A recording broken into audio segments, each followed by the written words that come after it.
ഇതാണ്.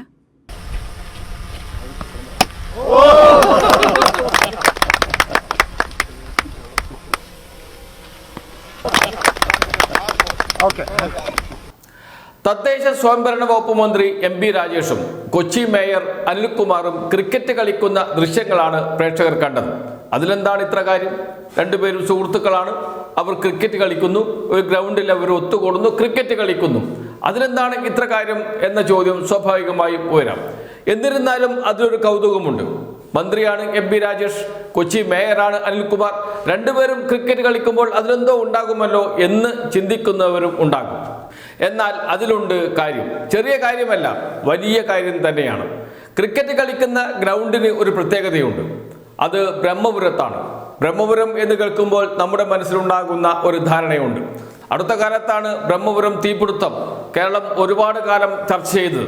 ബ്രഹ്മപുരത്ത് തീപിടിച്ചാൽ കൊച്ചി നഗരം പുക കൊണ്ട് മൂടും. അതിൽ വിഷവാതകങ്ങൾ അടക്കമുണ്ട്. അത്രയും ദുരിതം നമ്മുടെ മുന്നിൽ ഉണ്ടായിരുന്നു. അവിടെ ടൺ കണക്കിന് മാലിന്യമാണ് കുന്നുകൂടി കിടന്നത്.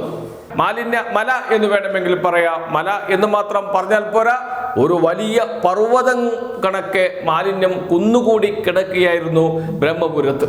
അത് എല്ലാവരും കണ്ടതാണ്. കേരളത്തിന്റെ ശാപമായി മാറിയതാണ്. അടുത്ത കാലത്ത് തീപിടിച്ചപ്പോൾ കേരളം ചർച്ച ചെയ്തു. കേരളം മാത്രമല്ല, ഇന്ത്യയും ആ വിഷയം ചർച്ച ചെയ്യുകയും ചെയ്തു. നമ്മുടെ കൊച്ചിയിൽ ഇങ്ങനെയൊരു മാലിന്യ കേന്ദ്രമോ എന്ന ചോദ്യം ഉയരുകയും ചെയ്തിരുന്നു. ഇന്നിതാ അതിപ്പോൾ പൂങ്കാവനമായിരിക്കുന്നു. അവിടെ ഇപ്പോൾ പൂക്കൾ കൊണ്ട് നിറഞ്ഞിരിക്കുന്നു. അവിടെ ഇപ്പോൾ 2 ഗ്രൗണ്ട് ഉണ്ട്. ഒരു ഗ്രൗണ്ടിൽ ക്രിക്കറ്റ് കളിക്കാം, മറ്റൊരു ഗ്രൗണ്ടിൽ വോളിബോൾ കളിക്കാം. കഴിഞ്ഞ ജനുവരി 26-ന് റിപ്പബ്ലിക് ദിനത്തിൽ അവിടെ റിപ്പബ്ലിക് ദിന ആഘോഷം നടന്നു അതേ ഗ്രൗണ്ടിൽ. എന്ന് വെച്ചാൽ മാലിന്യങ്ങൾ മുഴുവൻ നീക്കം ചെയ്തു. എത്രയോ വർഷമായി അടിഞ്ഞുകൂടിയിരിക്കുന്ന മാലിന്യ മലകൾ നീക്കം ചെയ്തിരിക്കുന്നു. അവിടെ ഇപ്പോൾ പൂക്കൾ നട്ടിരിക്കുന്നു. ഇനിയിപ്പോൾ വരാൻ പോകുന്നത് മനോഹരമായ പാർക്കാണ്. അതിൻ്റെ മാസ്റ്റർ പ്ലാനും തയ്യാറായിരിക്കുന്നു.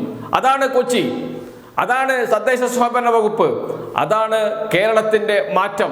കേരളം മാറിയോ എന്ന് ചോദിക്കുന്നവരുടെ മുഖത്ത് നോക്കി പറയാൻ കഴിയും, ഇതാ മാറി, കേരളം മാറിക്കൊണ്ടിരിക്കുന്നു കൂടുതൽ വേഗതയിൽ എന്ന് പറയാൻ കഴിയുന്ന തരത്തിലുള്ള മാറ്റമാണ് കേരളത്തിൽ നടന്നുകൊണ്ടിരിക്കുന്നത്.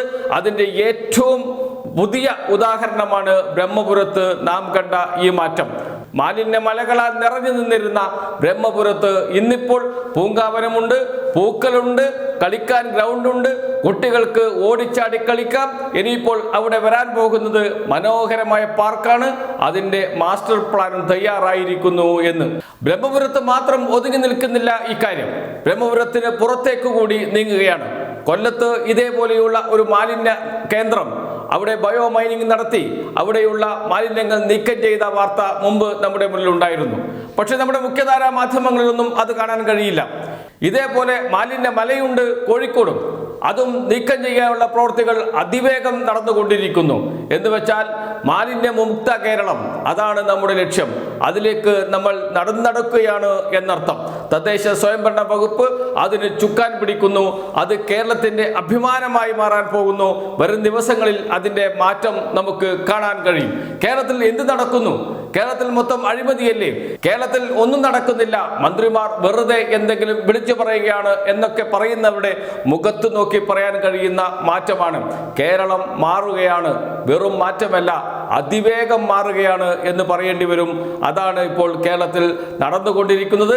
അതിൻ്റെ ഒരു ജീവിക്കുന്ന അല്ലെങ്കിൽ നമ്മുടെ മുന്നിലുള്ള ഏറ്റവും പുതിയ ഉദാഹരണമാണ് ബ്രഹ്മപുരത്ത് നാം കണ്ടത്. അത് പ്രേക്ഷകർക്ക് ഒരു പുതിയ അനുഭവം തന്നെയായിരിക്കും. കഴിഞ്ഞ കാലങ്ങളിൽ മാലിന്യ മലകളുണ്ടായിരുന്ന ഒരു പ്രദേശം ഇപ്പോൾ വെടിപ്പായിരിക്കുന്നു. അവിടെ ചെടികൾ വളരുന്നു, അവിടെ ക്രിക്കറ്റ് കളിക്കുന്നു, അവിടെ ആളുകൾ ഫുട്ബോൾ കളിക്കുന്നു, വോളിബോൾ കളിക്കുന്നു.